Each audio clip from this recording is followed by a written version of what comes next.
ओम नमः शिवाय। ओम नमः शिवाय। ओम नमो भगवते वासुदेवाय। ओम देवकी सुत गोविंद वासुदेव जगतपति देहि में तनियम कृष्ण त्वाम अहम शरणम गतः। अथ श्रीमद् वाल्मीकि रामायण प्रथम खंड द्वितीय सोपान अयोध्या कांड चतुर्दशः सर्गः। कैकेयी का राजा को सत्य पर दृढ़ रहने के लिए दबाव डालना, अपने वरों की पूर्ति के लिए दुराग्रह दिखाना, महर्षि वशिष्ठ का अंतःपुर के द्वार पर आगमन और सुमंत को महाराज के पास भेजना, राजा की आज्ञा से सुमंत्र का श्री राम को बुला लाने के लिए जाना। ओम नमः शिवाय। ओम नमः शिवाय। ओम नमः शिवाय। ओम नमो भगवते वासुदेवाय। ओम देवकी सुत गोविंद वासुदेव जगतपति देहि में तनियम कृष्ण त्वाम अहम शरणम गतः। पुत्रशोकार्दितं पापाभिसंज्ञं पतितं भुवि विचेष्टमानमुत्प्रेक्ष्य ऐक्ष्वाकमिदं ब्रवीतो। पापं कृत्येव किमिदं मम संसृत्य संस्रवम् अशेषे क्षितितले सन्नः स्थित्यां स्थातुं त्वमर्हसि। आहु सत्यम ही परमं धर्मं धर्मविदो जनाः सत्यमाश्रित्य च मया त्वं धर्मो प्रतिचोदितः। संसृत्य सैभ्यः सेनाय त्वां तनुं जगति पतिः प्रदाय पक्षिणे राजा जगामो गतिमुत्तमम्। तथा ह्यालर्क तेजस्वी ब्राह्मणे वेद पारगे याचमाने स्वके नेत्रे उद्धृत्या विमना ददौ। सरितां तु पतिः स्वल्पां मर्यादां सत्यमन्वितः सत्यानुरोधात् समये बेलां स्वां नाति वर्तते। सत्यमेक पदं ब्रह्म सत्ये धर्मः प्रतिष्ठितः सत्यमेवाक्षया वेदाः सत्येनावाप्यते परम्। ओम नमः शिवाय। ओम नमः शिवाय। ओम नमो भगवते वासुदेवाय। ओम देवकी सुत गोविंद वासुदेव जगतपति देहि में तनियम कृष्ण त्वाम अहम शरणम गतः। सत्यं समनुवर्तस्य यदि धर्मे धृता मतिः सा वरः सफलो मेस्तु वरदो ह्यासि सत्यमः। धर्मस्यैवाभिकामार्थं मम चैवाभिचोदनात् अप्रव्राजय सुतं रामं त्रिः खलु त्वां प्रवीम्यहम्। समयं च ममार्येमं यदि त्वं न करिष्यसि अग्रतस्ते परित्यक्त्वा परित्यक्ष्यामि जीवितम्। एवं प्रचोदितो राजा कैकेय्या निर्विशंकया अनासकत पाशमुन्मुक्तं बलिमृन्द्र कृतं यथा। उद्भ्रांत हृदयश्चापि विवर्णा वदनो भवत साधुर्यो वै परिस्पन्दन् युगचक्रान्तरं यथा। ओम नमः शिवाय। ओम नमः शिवाय। ओम नमः शिवाय। विकलाभ्यां च नेत्राभ्यां पश्यन्यव भूमिपः कृच्छाद धैर्येण संस्तभ्य कैकेयीमिदं ब्रवीतो। यस्ते मन्त्रकृतः पाणिरग्नौ पापे मया धृतः असन्त्यजामि स्वजं चैव तव पुत्रं सहत्वया। ओम नमः शिवाय। ओम नमः शिवाय। प्रयाता रजनी देवी सूर्यस्योदयनं प्रति अभिषेकाय हि जनस्त्वरिष्यति मां ध्रुवं। रामाभिषेक संभारस्तदर्थमुपकल्पितः रामः कारयितव्यो मे मृतस्य सलिलक्रियाम्। सपुत्रया त्वया नैव कर्तव्या सलिलक्रियाः अव्याहन्तस्याः शुभाचारे यदि रामाभिषेचनं। नासक्तोऽद्यास्म्यहं द्रष्टुं दृष्ट्वा पूर्वं तथा मुखम् हतहर्षं तथानन्दं पुनर्जन्मवाङ्मुखम्। ओम नमः शिवाय। ताम तथा ब्रुवतस्तस्य भूमिपस्य महात्मनः प्रभाता सर्वरी पुण्या चन्द्रनक्षत्रमालिनी। ततः पाप समाचारा कैकेयी पार्थिवं पुनः उवाच परुषं वाक्यं वाक्यज्ञा रोषमूर्छिता। किमिदं भाससे राजन् किमिदं भाससे राजन वाक्यम गरुरुजोपमम् अनायायितुमक्लिष्टं पुत्रं राममिहारहसि। ओम नमः शिवाय। स्थाप्य राज्ये मम सुतं कृत्वा रामम वनेचरम् निःसपत्नः च मां कृत्वा कृतकृत्यो भविष्यसि। सा शून्य इव तीक्ष्णेन प्रतोदेन हृदोत्तमाः राजा प्रचोदितो भीक्ष्णं कैकेय्या वाक्यं ब्रवीत। धर्मबन्धेन बद्धोऽस्मि नष्टा च मम चेतना ज्येष्ठं पुत्रं प्रियं रामं द्रष्टुमिच्छामि धार्मिकम्। ततः प्रभातां रजनीमुदिते च दिवाकरे पुण्ये नक्षत्रयोगे च मुहूर्ते च समागते। वसिष्ठो गुणसम्पन्ना शिष्य परिवृतस्तथा उपग्रहयासु रम्भारान् प्रविवेश पुरोत्तमम्। सिक्तसम्मार्जितपथां पताकोत्तमभूषितां संहृष्टो मनुजोपेतां समृद्ध्य विपणापमणाम् अमहोत्सव समायुक्तां राघवार्थे समुत्सुकां चन्दना गुरुधूपश्च सर्वतः परिधूमिताम्। ओम नमः शिवाय। ताम पुरीं समतिक्रम्य पुरंदर पुरोपमां तदार्शान्तः पुरं श्रीमान् नानाध्वजगणायुतं पौरजानपदाकीर्णं ब्रह्मपौरुषशोभितम् पौरजानपदाकीर्णं ब्रह्मणैरूपशोभितम् यष्टिमद्भिः सुसम्पूर्णं सदस्वैः परमार्चितये। पौरजानपदाकीर्णं ब्रह्मणैरूपशोभितं यष्टिमद्भिः सुसम्पूर्णः सन्दष्टै परमार्चिता। पौरजानं पदाकीर्णं ब्रह्मणैरूपशोभितं यष्टिमद्भिः सुसम्पूर्णं सदस्वैः परमार्चितये। तदन्तः पुरमासाद्य व्यतिचक्राम तं जनं वसिष्ठः परमप्रीतः परमर्षिभिरावृतः उत्सात्व सत्वपश्यद विनिष्क्रान्तं सुमन्त्रं नाम सारथिं द्वारे मनुजसिंहस्य सचिवं प्रियदर्शनं। तमुवाच महातेजाः सूतपुत्रं विशारदं वसिष्ठः क्षिप्रमाचक्ष नृपतेर्मामिहागतम्। इमे गङ्गोदकघटाः सागरेभ्यश्च काञ्चनाः औदुम्बरं भद्रपीठमभिषेकार्थमाहृतम्। ओम नमः शिवाय। सर्वबीजानि गन्धाश्च रत्नानि विविधानि च सर्वबीजानि गन्धाश्च रत्नानि विविधानि च क्षौद्रं दधीघृतं लाजादर्भाः सुमनसः पयः। ओम नमः शिवाय। ओम नमः शिवाय। ओम नमो भगवते वासुदेवाय। ओम देवकी सुत गोविंद वासुदेव जगत्पते देहि तन्यं कृष्ण त्वाम अहम शरणं गतः। अष्टौ च कन्यारुधिरा मत्तश्च वरवारणाः चतुरस्वो रथा श्रीमान् निस्त्रंसो धनुरुत्तमम्। वाहनं नरसंयुक्तं छत्रं च शशिसंनिभम् अश्वेते च बालव्यजने भृङ्गारं च हिरण्मयम् हेमदामोऽपिनद्धश्च ककुद्यानो पाण्डुरो भृशः हेमदामोऽपिनद्यश्च ककुद्यान पाण्डुरो वृषः केसरी च चतुर्दष्ट्रो हरिश्रेष्ठो महाबलः सिंहासनं व्याघ्रतनुः समीधश्च हुतासनः सर्वे वादित्रसङ्घाश्च वेश्याश्चालङ्कृता स्त्रियाः आचार्या ब्रह्मणा गावः पुण्याश्च मृगपक्षिणा अपौरजानो पदश्रेष्ठा नैगमाश्च गणेशः। एते चान्ये च बहवः प्रीयमाणा प्रियं वदा अभिषेकाय रामस्य सह तिष्ठन्ति पार्थिवै। त्वरयस्य महाराजं यथा समुदीते हनि पुण्ये नक्षत्रयोगे च रामे राज्यमवाप्नुयात्। इति तस्य वचः श्रुत्वा सूतपुत्रो महाबला स्तुवन् नृपति शार्दूलं प्रविवेश निवेशनं। तं तु पूर्वेदितं वृद्धं द्वारस्था राजसत्यमाः नासे कोराभिसंरोद्धुं राज्ञः प्रियचिकीर्षवाः। ओम नमः शिवाय। सा समीपस्थितो राज्ञस्तामवस्थां जज्ञवान् भग्भिः परमतुष्टाभिरभीष्टोस्तुं प्रचक्रमे। ततः सूतो यथा पूर्वं पार्थिवस्य निवेशने सुमन्त्रः प्राञ्जलिर्भूत्वा तुष्टावो जगति पतिं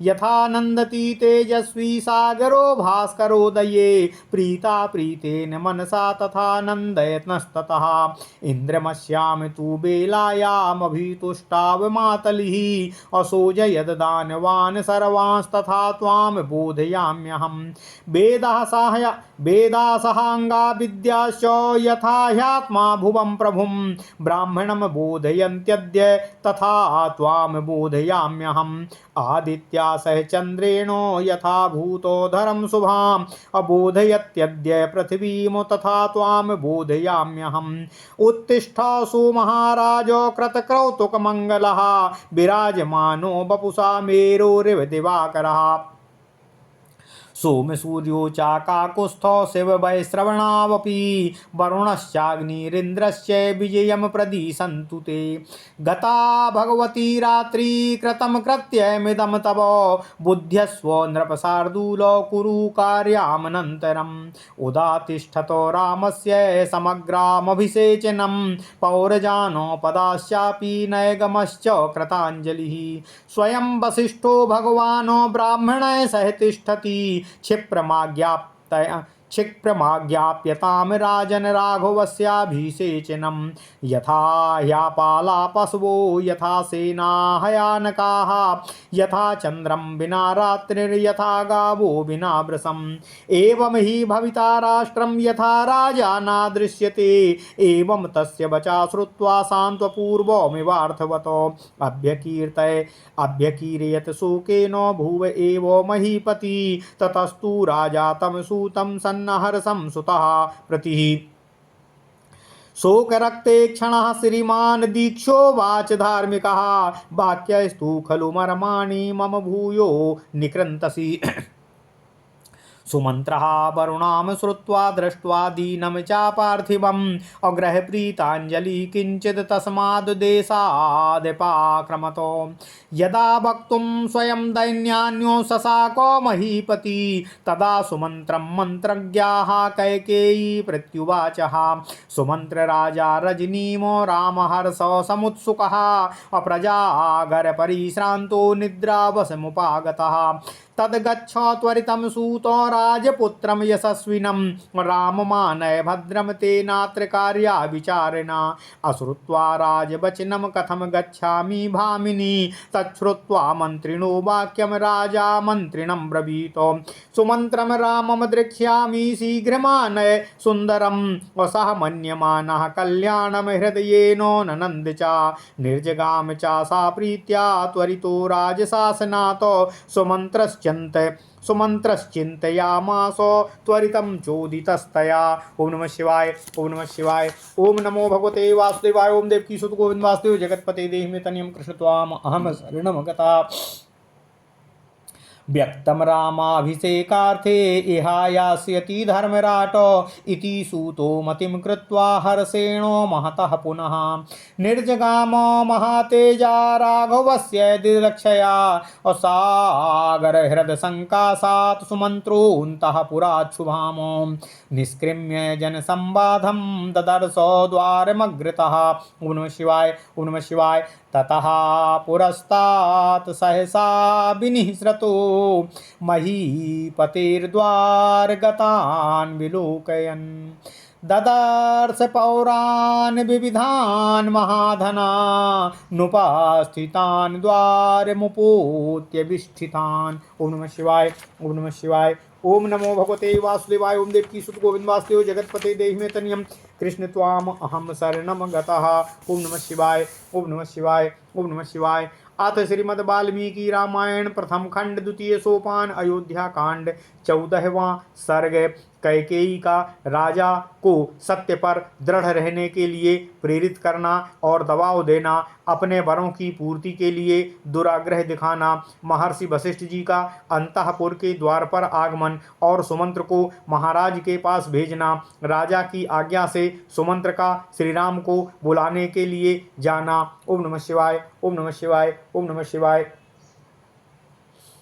कैकेयी के कोप भवन से राजा का बाहर न निकलने पर वशिष्ठ जी ने सुमंत को भेजकर महाराज को उठाने के लिए प्रयत्न हेतु संदेशा भेजा। इसके आगे ओम नमः शिवाय। इक्ष्वाकु नंदन राजा दशरथ पुत्र शोक से पीड़ित हो पृथ्वी पर अचेत पड़े थे और वेदना से छटपटा रहे थे। उन्हें इस अवस्था में देखकर भी पापिनी कैकेयी उनसे इस प्रकार बोली, हे महाराज, आपने मुझे 2 वर देने की प्रतिज्ञा की थी और जब मैंने वो वर आपसे मांगे तब आप इस प्रकार सन्न होकर विक्षिप्त होकर पृथ्वी पर गिर पड़े हैं, मानो कोई पाप करके पछता रहे हों। यह क्या बात है? आपको सत्पुरुषों की और अपने कुल के पुरुषों की मर्यादा में स्थिर रहना चाहिए। हे धर्मज्ञ महाराज, धर्मज्ञ पुरुष सत्य को ही सबसे श्रेष्ठ धर्म बतलाते हैं और उस सत्य का सहारा लेकर ही मैंने आपको धर्म पालन करने के लिए प्रेरित किया है। हे पृथ्वीपति, राजा शैब्य ने बाज पक्षी को अपना शरीर देने की प्रतिज्ञा करके उसे दे भी दिया था और देकर उत्तम गति को प्राप्त किया था। इसी प्रकार तेजस्वी राजा अलर्क ने वेदों के पारंगत विद्वान ब्राह्मण को उसके याचना करने पर मन में खेद न लाते हुए अपनी दोनों आंखें निकालकर उसे दे दी थीं। सत्य को प्राप्त हुआ समुद्र सत्य का ही अनुसरण करने के कारण पर्व आदि के समय भी अपनी छोटी सी सीमा तट भूमि का भी उल्लंघन नहीं करता है। सत्य ही प्रणव स्वरूप शब्द ब्रह्म है। सत्य से ही धर्म प्रतिष्ठित है और सत्य ही अविनाशी वेद है और सत्य से ही परब्रह्म की प्राप्ति संभव होती है। इसलिए यदि आपकी बुद्धि धर्म में स्थित है तो सत्य का अनुसरण करिए। हे साधु शिरोमणे, मेरा मांगा हुआ यह वर सफल होना चाहिए क्योंकि आप स्वयं ही उस वर के दाता हैं। धर्म के ही अभीष्ट फल की सिद्धि के लिए यथा मेरी प्रेरणा से भी आप अपने पुत्र श्री राम को घर से निकाल दीजिए। मैं अपने इस कथन को 3 बार दोहराती हूँ।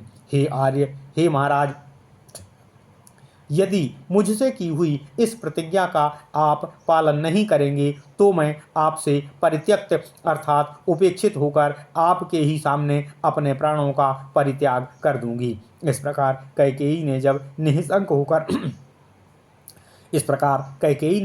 निःशंक होकर राजा को प्रेरित किया तब वे उस सत्य रूपी बंधन को वैसे ही नहीं खोल सके, उसका बंधन से अपने को उसी तरह नहीं मुक्त कर सके जैसा बलि राजा इंद्र प्रेरित वामन के पास से अपने को मुक्त करने में असमर्थ हो गए थे।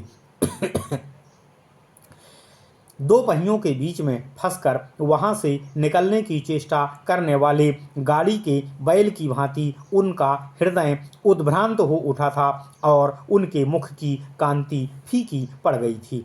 अपने विकल नेत्रों से कुछ भी देखने में असमर्थ होकर भूपाल दशरथ ने बड़ी कठिनाई से धैर्य धारण करके अपने हृदय को संभाला और कैकेयी से इस प्रकार बोले, हे पापनी, मैंने अग्नि के समीप सांगुष्ठम ते गृह्णामि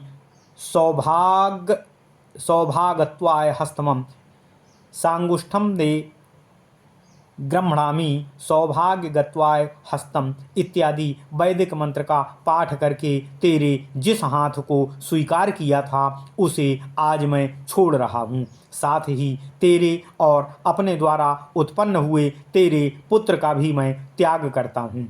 हे देवी, हे पापनी, रात बीत गई। सूर्योदय होते ही सब लोग निश्चय ही श्री राम के राज्याभिषेक करने के लिए मुझे शीघ्रता करने को बार बार कहेंगे। उस समय जो सामान श्री राम के अभिषेक के लिए जुटाया गया उसके द्वारा मेरे मरने के बाद श्री राम के हाथ से मुझे जलांजलि दिलवा देना, परंतु अपने पुत्र सहित तू मेरे लिए जलांजलि मत देना, ना देना। हे पापचारिणी, यदि तू श्री राम के अभिषेक में विघ्न डालेगी तो तुझे मेरे लिए जलांजलि देने का भी कोई अधिकार ना होगा। मैं पहले श्री राम के राज्याभिषेक के समाचार से जो जन समुदाय का हर्षोल्लास से परिपूर्ण उन्नत मुख देख चुका हूँ, वैसा देखने के पश्चात आज पुनः उसी जन समूह के हर्ष और आनंद से शून्य नीचे लटके हुए मुख को मैं कैसे देख सकूंगा। महात्मा राजा दशरथ के कैकेयी से इस तरह की बातें करते करते ही चंद्रमा और नक्षत्र मालाओं से अलंकृत वह पुण्यमयी रजनी अर्थात रात्रि बीत गई और प्रभात काल आ गया। इसके बाद बातचीत के मर्म को समझने वाली पापचारिणी कैकेयी रोष से मूर्छित सी होकर राजा से पुनः कठोर वचन बोली और उच्च और तीखी वाणी में उसने इस प्रकार कहा, हे राजन, आप विष और शूल आदि रोगों के समान कष्ट देने वाले ऐसे वचन मुझसे क्यों बोल रहे हैं? इन बातों से कुछ होने वाला नहीं है। आप बिना किसी क्लेश के अपने पुत्र श्री राम को यहाँ बुलवाइए, मेरे पुत्र को राज्य पर प्रतिष्ठित कीजिए और राम को वन में भेजकर मुझे निष्कंटक बनाइए। तभी मेरा पुत्र निष्कंटक राज्य कर सकेगा, तभी आप कृतकृत्य हो सकेंगे। तीखे कोड़े की मार से पीड़ित हुए उत्तम अश्व की भांति कैकेयी द्वारा बारंबार प्रेरित होने पर व्यथित हुए राजा दशरथ ने कैकेयी से इस प्रकार कहा, हे पापचारिणी, मैं धर्म के बंधन में बंधा हूँ, मेरी चेतना लुप्त होती जा रही है, इसलिए इस समय मैं अपने धर्मपरायण परम प्रिय ज्येष्ठ पुत्र श्री राम को देखना चाहता हूँ। इधर जब रात बीती, प्रभात हुआ, सूर्यदेव का उदय हो गया और पुष्य नक्षत्र के योग में अभिषेक का शुभ मुहूर्त आ पहुंचा। उस समय शिष्यों से घिरे हुए शुभ गुण संपन्न महर्षि वशिष्ठ जी अभिषेक की आवश्यक सामग्रियों का संग्रह करके शीघ्रतापूर्वक उस श्रेष्ठ पुरी में आए। उस पुण्यलोक में अयोध्या की सड़कें झाड़ बुहार कर स्वच्छ और साफ कर दी गई थीं और उन पर जल का छिड़काव किया जाकर उन्हें धूल रहित कर दिया गया था। संपूर्ण पुरी उत्तम पताकाओं से सुशोभित हो गई थी। वहाँ के सभी मनुष्य हर्ष और उत्साह से भरे हुए थे। बाजार और दुकानें इस तरह सजी हुई थीं कि उनकी समृद्धि देखते ही बनती थी। सब ओर महान उत्सव के समान हो रहा था। संपूर्ण नगरी श्री रामचंद्र जी के अभिषेक के लिए उत्सुक सी दिखाई दे रही थी। चारों ओर चंदन, अगर और धूप की मधुर सुगंध व्याप्त हो रही थी। इंद्रनगरी अमरावती के समान शोभा पाने वाली उस पुरी को पार करके श्रीमान वशिष्ठ जी राजा दशरथ के अंतःपुर का दर्शन करने के लिए द्वार के सम्मुख पहुंच गए, जहां सहस्त्रों ध्वजाएं फहरा रही थीं। नगर और जनपद के लोग वहां भरे हुए थे। बहुत से ब्राह्मण उस स्थान की शोभा बढ़ा रहे थे। छड़ीदार राजसेवक तथा सजे सजाए सुंदर घोड़े वहां बहुत अधिक संख्या में उपस्थित थे। श्रेष्ठ महर्षियों से घिरे हुए वशिष्ठ जी परम प्रसन्न हो अंतःपुर में पहुंचकर उस जन समुदाय को लांघकर आगे बढ़े, जहां उन्होंने महाराज के सुंदर सचिव तथा सारथी सुमंत्र को अंतःपुर के द्वार पर उपस्थित देखा, जो उसी समय भीतर से बाहर आए हुए थे।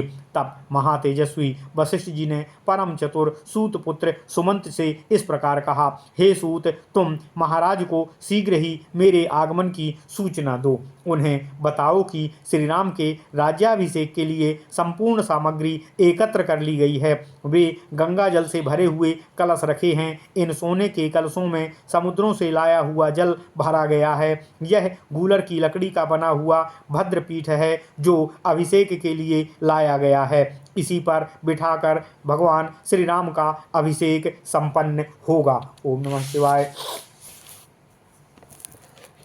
इस प्रकार के बीज, गंध, भांति भांति के रत्न, मधु, दही, घी, लावा या खील, कुश, फूल, दूध, 8 सुंदरी कन्याएं, मदमत गजराज, 4 घोड़ों वाला रथ, चमचमाता हुआ खंग, उत्तम धनुष, मनुष्यों द्वारा ड्योढ़ी ढोई जाने वाली सवारी, पालकी, चंद्रमा के समान श्वेत छत्र, सफ़ेद चंवर, सोने की झारी, सुवर्ण की माला से अलंकृत ऊंचे डील वाला श्वेत पीत वर्ण का वृषभ, 4 दाढ़ों वाला सिंह, महाबलवान उत्तम अश्व, सिंहासन, व्याघ्र चर्म, समिधाएं, अग्नि, सब प्रकार के बाजे, वरांगनाएं, श्रृंगार युक्त सौभाग्यवती स्त्रियां, आचार्य, ब्राह्मण, गौ, पवित्र पशु पक्षी, नगर और जनपद के श्रेष्ठ पुरुष, अपने सेवक गणों सहित प्रसिद्ध व्यापारी, ये तथा और भी बहुत से प्रियवादी मनुष्य बहुसंख्यक राजाओं के साथ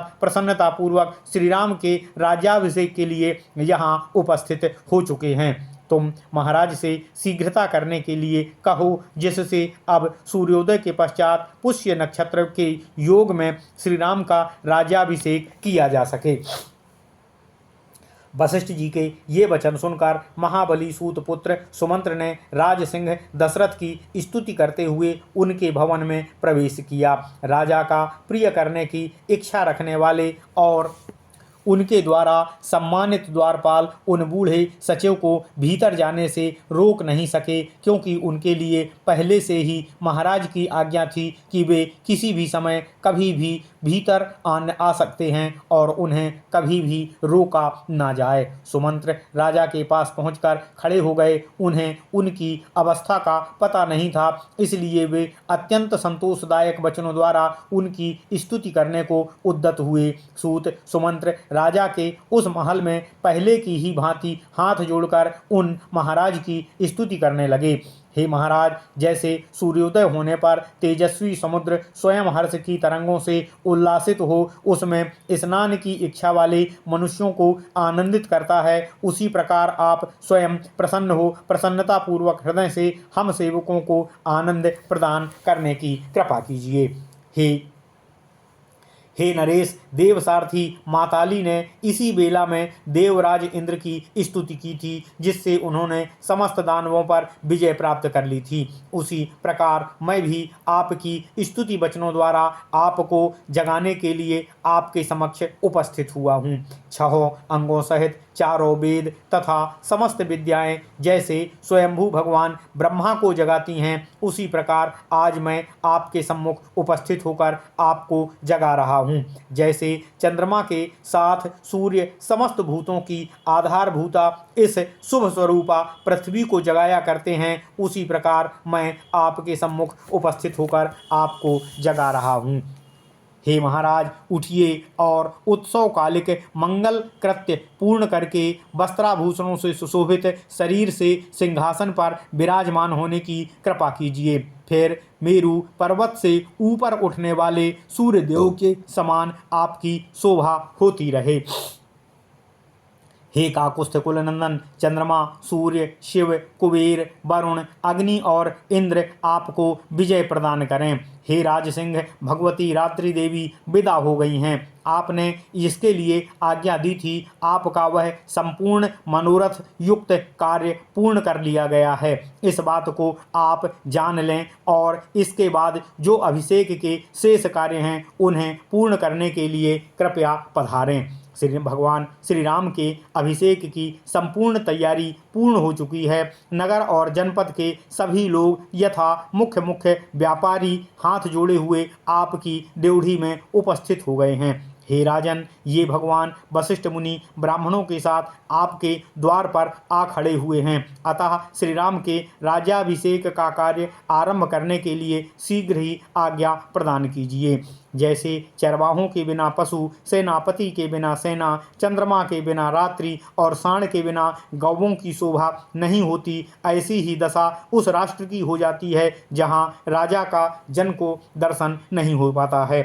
सुमंत्र के इस प्रकार कहे हुए सांत्वनापूर्ण और सार्थक वचन को सुनकर राजा दशरथ पुनः शोक से ग्रस्त हो गए। उस समय पुत्र के वियोग की संभावना से उनकी प्रसन्नता नष्ट हो चुकी थी। शोक के कारण उनके नेत्र लाल हो गए थे। उन धर्मात्मा श्रीमान महाराज नरेश दशरथ जी ने एक बार दृष्टि उठाकर सूत की ओर देखा और फिर इस प्रकार कहा, तुम ऐसी बातें सुनाकर मेरे मर्म स्थानों को और अधिक आघात क्यों पहुंचा रहे हो? राजा के ये वचन सुनकर और उनकी दीन दशा पर दृष्टिपात करके सुमंत्र हाथ जोड़े हुए उस स्थान से कुछ पीछे हटे।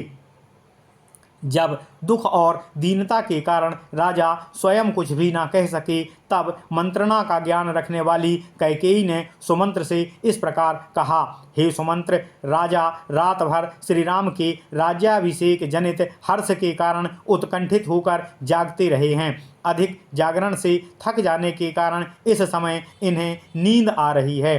अतः हे सूत, तुम्हारा कल्याण हो, तुम तुरंत जाओ और यशस्वी राजकुमार श्री राम को यहाँ बुला लाओ। इस विषय में तुम्हें कोई अन्यथा विचार नहीं करना चाहिए। तब सुमंत्र ने कहा, हे भामिनी, हे देवी, मैं महाराज की आज्ञा सुने बिना कैसे जा सकता हूँ। मंत्री की बात सुनकर राजा ने उनसे कहा, हे सुमंत्र, मैं सुंदर श्री राम को देखना चाहता हूँ, तुम शीघ्र ही उन्हें यहाँ ले आओ। उस समय श्री राम के दर्शन से ही कल्याण मानते हुए राजा मन ही मन राम को देखने से आनंद का अनुभव करने लगे।